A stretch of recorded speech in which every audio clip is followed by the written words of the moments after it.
گویا میں نے خواب میں دیکھا یزید ابن معاویہ سے میری ملاقات ہوتی ہے اور یزید سے ہم نے کہا کہ آپ نے حضرت حسین کو قتل کیا ہے رضی اللہ تعالی عنہ. اس نے کہا نہیں.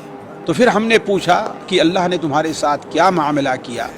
یزید نے جواب دیا کہ اللہ تعالیٰ نے مجھے معاف کیا اور جنت میں داخل کیا. بسم اللہ الرحمن الرحیم. مومنین کرام، آپ مولانا صاحب کی بات سن رہے تھے. کہہ رہے تھے کہ یزید خواب میں آیا اور اس نے کہا کہ اس سے پوچھا کہ تم نے حسین علیہ السلام کو شہید کیا ہے، قتل کیا ہے؟ کہتا ہے میں نے قتل نہیں کیا. پھر پوچھا کہ تم کہاں ہو؟ تو اس نے کہا کہ مجھے اللہ نے معاف کر دیا ہے اور میں جنت میں ہوں. شیعہ کی کتب کو چھوڑیں، یعنی شیعہ تو وہ ایک نام ہے نا جی. برادران اہل سنت کی معتبر کتب وہ پکار کے مظلوم اور ظالم کا نواسے، جوانان جنت کے سردار اور ظالم کا بتا رہی ہے. جیسے کہ لکھا ہے تاریخ ابن کثیر البدایہ والنہایہ حصہ ہفتم ہشتم صفحہ نمبر 242 میں کہ خود یہ اقرار کر رہا ہے کہ کاش ہمارے آباء و اجداد زندہ ہوتے دیکھتے میں نے بدر کا بدلہ لے لیا ہے اور میں نے بدر سے ڈبل سرداروں کو اس میں شہید کیا ہے.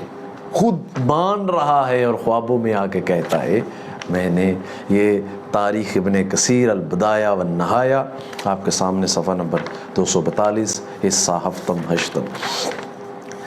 تیسر الباری ترجمہ و تشریح صحیح بخاری شریف حضرت علامہ وحید الزمان صاحب صفحہ نمبر 172 حدیث نمبر 213 لکھتے ہیں یزید پلید. اس کی تفسیر میں حاشیے میں لکھتے ہیں علامہ وحید الزمان صاحب، یزید پلید نے امام حسین علیہ السلام کو شہید کروایا.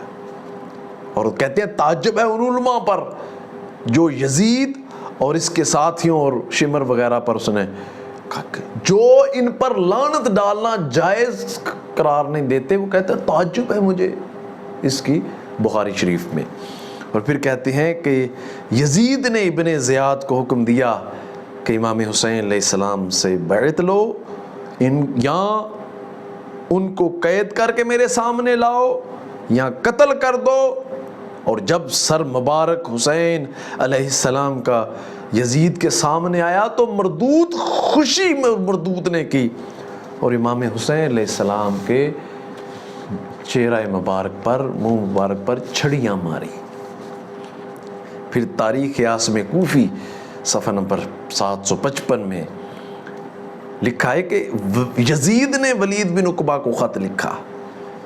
خط پڑھتے ہی، یعنی یزید کہتا ہے ولید بن عقبہ کو، گورنر مدینہ کو، خط پڑھتے ہی مدینہ والوں سے بیعت لے لو اور حسین ابن علی، عبداللہ ابن زبیر، عبداللہ ابن عمر، عبد الرحمن بن ابی بکر سے بیعت لے. اگر بخوشی بیعت کر لیں تو اچھا، ورنہ جبرن بیعت لو، اور جو شخص ان میں سے بیعت نہ کرے اسے قتل کر کے میرے پاس بھیج دو. تو بابا جی عرض کروں گا بزرگ عالم دین صاحب کہ یزید نے امام حسین علیہ السلام پر ظلم کیا. ہمارے نبی صلی اللہ علیہ وآلہ وسلم کے گھرانے کو اجاڑا اور اسلام کو ختم کرنے کی کوشش کی. لیکن خداوند عالم کے فضل و کرم سے یزید کل بھی لعنتی ہے، آج بھی لعنتی ہے، قیامت تک لعنتی رہے گا.